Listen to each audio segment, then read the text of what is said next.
Hey first grade friends, welcome back to another day of narrative writing. And today we're going to build off of the work that we did yesterday. So remember that our job is to think of a time when you had to tell the truth about something that might have been easier to lie about. You're going to write a personal narrative to tell what happened from beginning to end. Now that's very similar to what happened in the empty pot with Ping. Ping could have done what the other kids did and planted a flower that he knew would grow, but instead he showed the emperor his empty pot and he told the truth and he was rewarded. Well, here's my story of something that I could have lied about, but I didn't. I told the truth instead. One day, I decided to do the laundry and throw the blanket on my bed into the washing machine. What I didn't know was that the remote was stuck inside that blanket. Notice, friends, how I'm going to start retelling my story using the illustrations that I drew yesterday. Then I realized that I had accidentally dropped the remote in the washing machine. Oh no. I'm already starting to think, do I want to tell Samir about this? Do I want to tell him the truth? At the end, Samir got home and I decided to tell the truth. I told him that I accidentally washed the remote and he said that it's okay, we'll find a solution. And we did. We were able to put the remote into a container of rice and it sucked up all that water that got into it and it didn't break.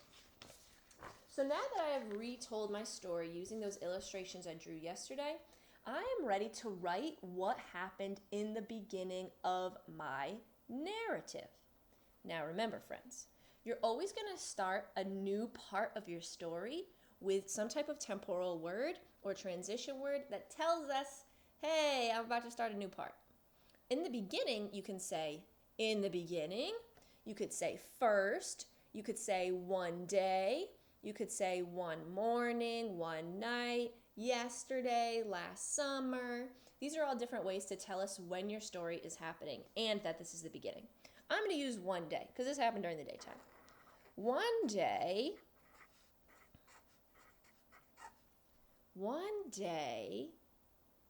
let me think about what I want to write next. And you know what?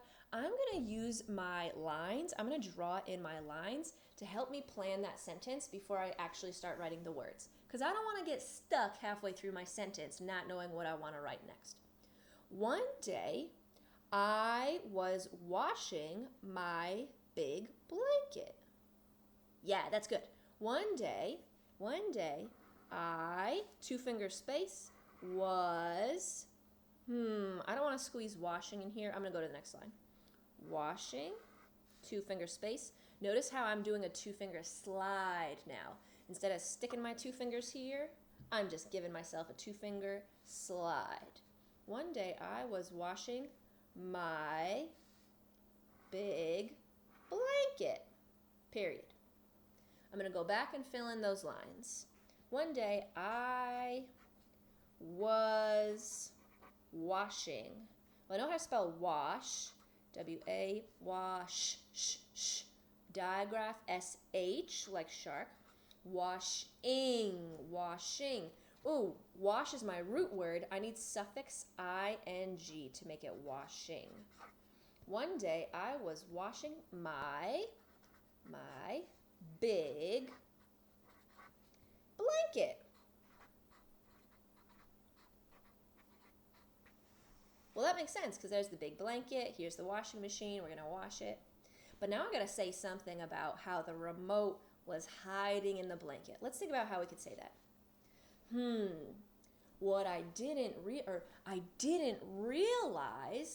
what do I want to say? Notice, friends, how I'm thinking and I'm saying my sentence out loud. I'm getting my ideas out before I write them. That way I don't start writing words and then in the middle of my sentence go,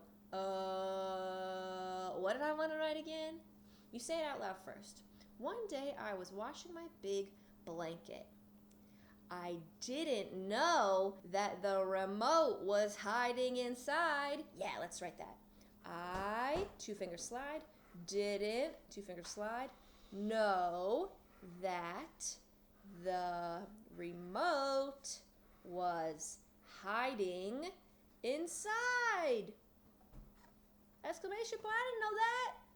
I wouldn't have done that on purpose. Who does that on purpose? Let's go back and write our sentence. I didn't.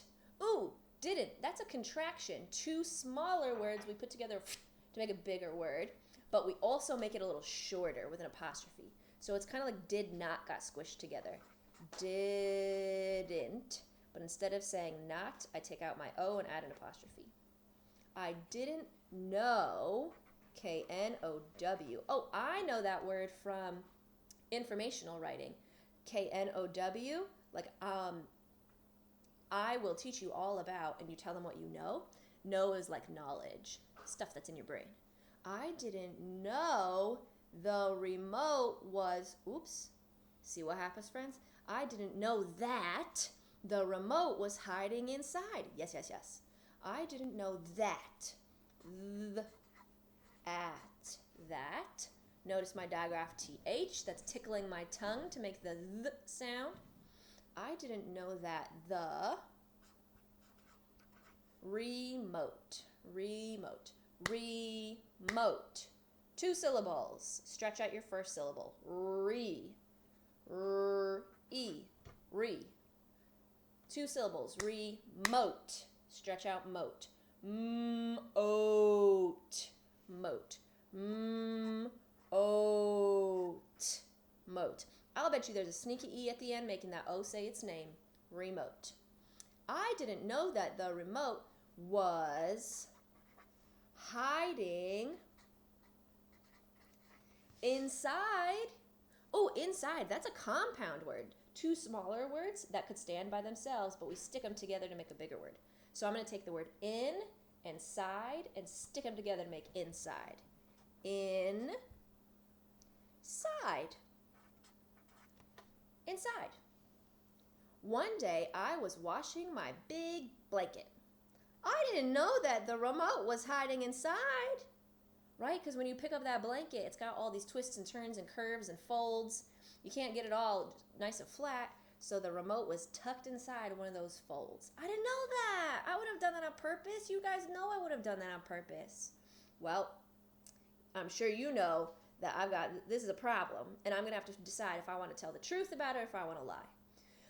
But friends, your job now is to decide what temporal words you're going to use to start your beginning. Are you going to say one day, one night, last summer, in the beginning?